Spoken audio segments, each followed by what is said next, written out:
Hello guys, welcome to दारासा। आज हम लोगों का टॉपिक है structure of human respiratory system. और ये काफ़ी इंपॉर्टेंट टॉपिक है और हम लोगों को अच्छे से पढ़ना भी है और बहुत आसान है। कोई ऐसा नहीं है कि इतना मुश्किल टॉपिक हो, इजी सा टॉपिक है हम लोगों को।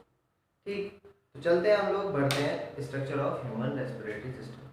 देखिए, अगर मैं ह्यूमन रेस्पिरेटरी सिस्टम की बात करूं तो ये बना हुआ है, मेन पार्ट जो है इसके लंग्स, डायफ्राम और नोज और ट्रेकिया, ये चार पार्ट से मिलकर बना हुआ है।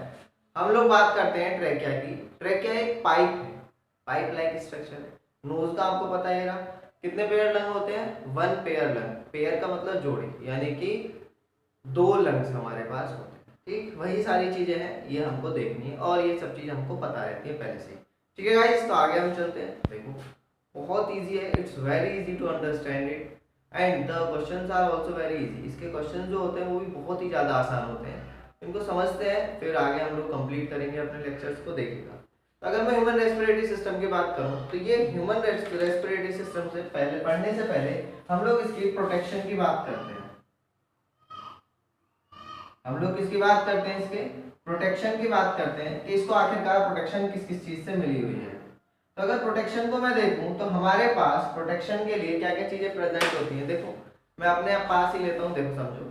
ये हमारा पूरा रेस्पिरेटरी सिस्टम, नोज से लेके चेस्ट के अंदर जितनी भी चीजें होती है मोस्टली रेस्पिरेटरी सिस्टम की होती है। एग्जाम्पल जो उठाते हैं, समझते हैं चीजों को। देखो, यहाँ से हमारा रेस्पिरेटरी सिस्टम स्टार्ट हुआ और कहाँ तक है? लंग्स तक है। तो लंग्स तक के लिए आप लोगों को जो जो बोन्स दिखाई देगी, जो भी हड्डी दिखाई देगी, वो इसके प्रोटेक्शन के लिए है। देखिएगा, चलते हैं हम लोग आगे। नोज टिप, नोज टिप के बाद यहाँ पे क्या आ जाते हैं आपके?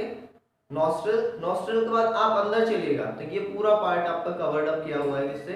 फेशियल बोन से कवर्ड अप किया हुआ है, यानी कि इसको बंद किया गया है। फिर उसके बाद आप आगे आ जाइए, ट्रेकिया।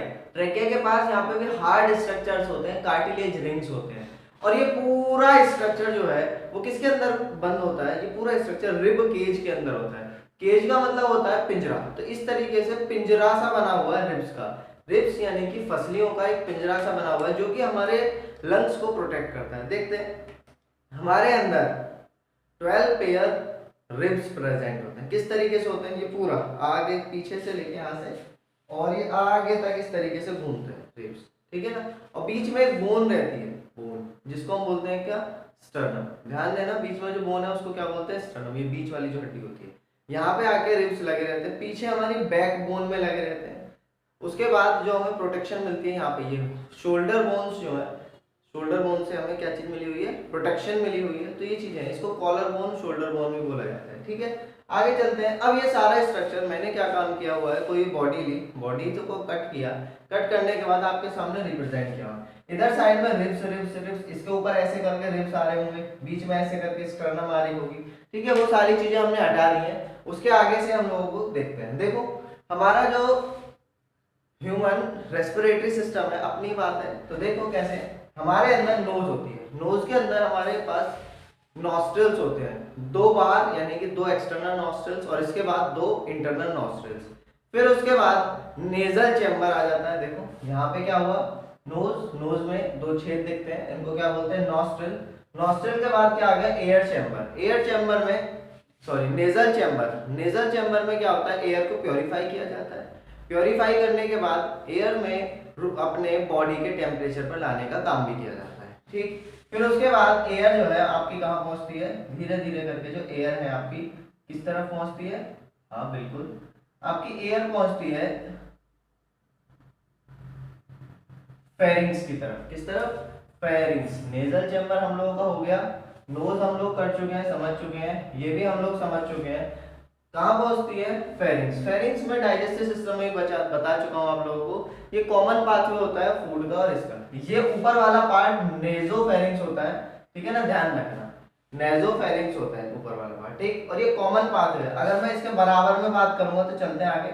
फिर उसके बाद आपने एक स्ट्रक्चर और देखा था, इस तरीके से झिल्ली सी लटकी रहती है, जब आप माउथ ओपन करोगे तो इस स्ट्रक्चर को योगला बोलते हैं। वो आप लोग डाइजेस्टिव सिस्टम में समझ सकते हैं क्या क्या चीजें होती है। मैं यहाँ पे अब रेस्पिरेटरी सिस्टम के बारे में बात कर रहा हूँ तो चीजें नहीं बता पाऊंगा क्योंकि वीडियो लेंथी हो जाएगी। फिर उसके बाद देखिएगा, नॉर्मल सी बात है, हमारे पास दो पाइप है, एक आगे की तरफ और एक पीछे की तरफ। बिल्कुल, एक आगे की तरफ पाइप है और एक पीछे की तरफ पाइप है। जो आगे की तरफ पाइप है उसको क्या बोलते हैं? ट्रैकिया। ट्रैकिया आप लोग बचपन से इसको विंड पाइप के नाम से जानते हैं, ठीक है। ये किस नाम से जानते हैं आप लोग? इसको विंड पाइप के नाम से जानते हैं। ठीक इसी ट्रैकिया में यहाँ पे पास में ही क्या चीज होती है? यहाँ पे पूरा हमारा एक साउंड बॉक्स, जिसको हम साउंड बॉक्स के नाम से जानते हैं। साउंड बॉक्स के नाम से आप जानते हैं, जिसको क्या बोलते हैं? अब हम लैरिंग्स बोलेंगे। क्या बोलेंगे? लैरिंग्स। साउंड बॉक्स से ऊपर देखना है, जरा एक मिनट इधर ध्यान दीजिएगा। जैसे ये पाइप है, अगर मैं इस पाइप के बारे में बात करूं तो इसकी जो सरफेस है इसको बोलते हैं ग्लॉटिसिस। क्या बोलते हैं? ग्लॉटिसिस, ठीक है, या ग्लॉटिस। ठीक, फिर इसके ऊपर एक इस तरीके से ढक्कन सा लगा रहता है, इस तरीके से, ठीक है, जिसको बोलते हैं क्या? एपीग्लॉटिस। क्या बोलते हैं? एपीग्लॉटिस। ये प्रिवेंट करता है फूड को, ताकि विंड पाइप में ना जा सके, ट्रैकिया में नहीं जा सके। इसके बाद जो फर्दर स्ट्रक्चर्स आपका ट्रैकिया है, पूरा ये यहाँ से लेके यहाँ तक का क्या है? ट्रैकिया है। ट्रैकिया आगे चल के दो पार्ट्स में डिवाइड हो जाता है, एक इधर लंग में और एक इधर लंग में चला जाता है, ठीक है। तो अब चलते हैं हम लोग। देखना, जो मेरा आपको राइट पार्ट दिखाई दे रहा है वो इस बॉडी का भी राइट पार्ट होगा, और जो मेरा लेफ्ट दिखाई दे रहा है वो आपको इस टाइम पे वो क्या होगा? इसका लेफ्ट पार्ट दिखाई देगा। तो इसका मतलब इधर वाला लंग हो गया लेफ्ट और इधर वाला लंग हो गया राइट, ठीक है।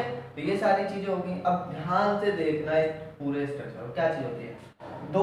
दो लंग्स हैं हमारे। क्या हुआ? ये ट्रैकिया आई, ट्रैकिया आने के बाद क्या हुआ? ट्रैकिया डिवाइड हुई, ठीक, इन छोटी छोटी पाइप्स में डिवाइड हुई, जिनको हम बोलते हैं ब्रोंकाई। ठीक, ये फर्दर डिवाइड होती है, primary bronchi, secondary bronchi, tertiary bronchi, ठीक है ना। फिर उसके बाद ये फर्दर और डिवाइड होती है और पतली पतली पाइप्स में डिवाइड हो जाती है, जिन पाइप्स को हम क्या नाम से जानते हैं? ब्रोंक्यूल्स। ठीक है गाइस, किस नाम से जानते हैं? ब्रोंक्यूल्स। फिर उसके बाद फर्दर इनके पास, जैसे ये एक ब्रोंक्यूल है, ब्रोंक्यूल के ऊपर एक बैग लाइक स्ट्रक्चर इस तरीके से पीछे लगा रहता है। ऐसे समझो जैसे आप लोगों ने बैलून लिया, बैलून को पाइप से कनेक्ट किया हुआ है पीछे और ये लगा दिया यहाँ पे। अब जैसे एयर आएगी तो ये फूलेगा। इस तरीके से यहाँ पे स्ट्रक्चर होते हैं, बैग लाइक स्ट्रक्चर होते हैं, जिनको हम किस नाम से जानते हैं? एयर सैक या एल्वोलाई। किस नाम से जानते हैं? एयर सैक या एल्वोलाई। ये सारी चीजें हैं आपके इसमें। लास्ट में जाके यहाँ पे एल्वोलाई में क्या चीजें होती हैं? Gaseous exchange. क्या चीजें की जाती हैं? गैसेस का एक्सचेंज किया जाता है, ठीक। यहाँ पे कैपिलरीज पूरी, जैसे एक एल्वोलाई मान लेते हैं इसको, ये रही, और इस पूरी एल्वोलाई पे कैपिलरीज बुरी तरीके से अपना नेटवर्क जाल सा बिछाए रहती है, पूरा नेट से ऐसे करके बिछा रहता है इसके ऊपर, ठीक है ना। तो ये सारी चीजें आप लोग समझिएगा। और फिर उसके बाद सबसे इंपॉर्टेंट स्ट्रक्चर है आपका डायफ्राम। दोनों लंग्स के नीचे, ठीक है, जैसे ये हमारा चेस्ट खत्म, चेस्ट के बिल्कुल अंदर की तरफ जाएगा, तो इस तरीके के डोम शेप्ड स्ट्रक्चर पाया जाता है, जिसको हम बोलते हैं क्या? डायफ्राम। सही है। एक इंपॉर्टेंट स्ट्रक्चर है, क्या चीज? Cardiac knows. कार्डियक नोज पे देखो यहाँ पे क्या प्रेजेंट होगा? हार्ट। मैं लिख दे रहा हूँ एक्स से हार्ट, ठीक है ना। लेफ्ट साइड में हल्का सा टिल्टेड, यानी कि झुका हुआ रहता है, उस लेफ्ट साइड की तरफ रहता है क्या? हमारा हार्ट, ठीक है गाइस। इतनी चीज आप लोगों को समझ में आ गई। अच्छा, आप लोग यहाँ पे ऑब्जर्व कर रहे होंगे, एक लंग जो ऊपर है, एक लंग नीचे है। रियलिटी में भी ऐसे ही होता है, एक लंग ऊपर और एक लंग नीचे होता है, ठीक है। यहाँ तक समझ में आ गया होगा, उम्मीद है क्लियर हो चुके होंगे आपके जितने भी स्ट्रक्चर्स हैं, सही है। हम लोग आगे देखते हैं, चलते हैं। अब बात करते हैं आखिरकार हम एयर को इनहेल करते हैं तब क्या होता है, ठीक। देखो समझते हैं चीजों को। जब डायफ्राम अपनी नॉर्मल शेप में है तो लंग्स जो हैं उनमें से एयर बाहर निकली हुई है, अभी नॉर्मल शेप है। जैसे ही डायफ्राम यहाँ से नीचे की तरफ आएगा, ये अपनी नॉर्मल शेप से, डॉम शेप इसकी नॉर्मल शेप है, नीचे की तरफ आ रहा है, ये रहा, अपनी शेप को बिगाड़ रहा है, ठीक है। तो एयर यानी कि वॉल्यूम बढ़ रहा है, किसका? चेस्ट कैविटी का वॉल्यूम बढ़ रहा है। तो जब चेस्ट कैविटी का वॉल्यूम बढ़ेगा तो बाहर से एयर अंदर की तरफ जाएगी, और इस प्रोसेस को बोलते हैं इंस्पिरेशन। और फिर उसके बाद ये डॉम शेप है, ये जैसे ही अभी फ्लैट हुआ था थोड़ा सा, जैसे ही अपनी ओरिजिनल शेप में रिटर्न होगा, ये लो जी रिटर्न हो रहा है, ठीक है ना। तो एयर जो है वो क्या होगी? बाहर की तरफ मूव करेगी, ठीक। तो ये है एक्सपिरेशन का प्रोसेस। इतनी चीज आप लोगों को क्लियर है, समझ में आ गया होगा। आखिरकार इंस्पिरेशन एक्सप्रेशन किसकी हेल्प से होती है? डायफ्राम की हेल्प से करी जाती है। ठीक, हाँ फोर्सफुल भी, जो फोर्सफुल एयर अंदर लेते हैं वो भी इस तरीके से होती है, और फोर्सफुल एयर को बाहर मूव करना है तो वो भी किसकी मदद से की जाती है?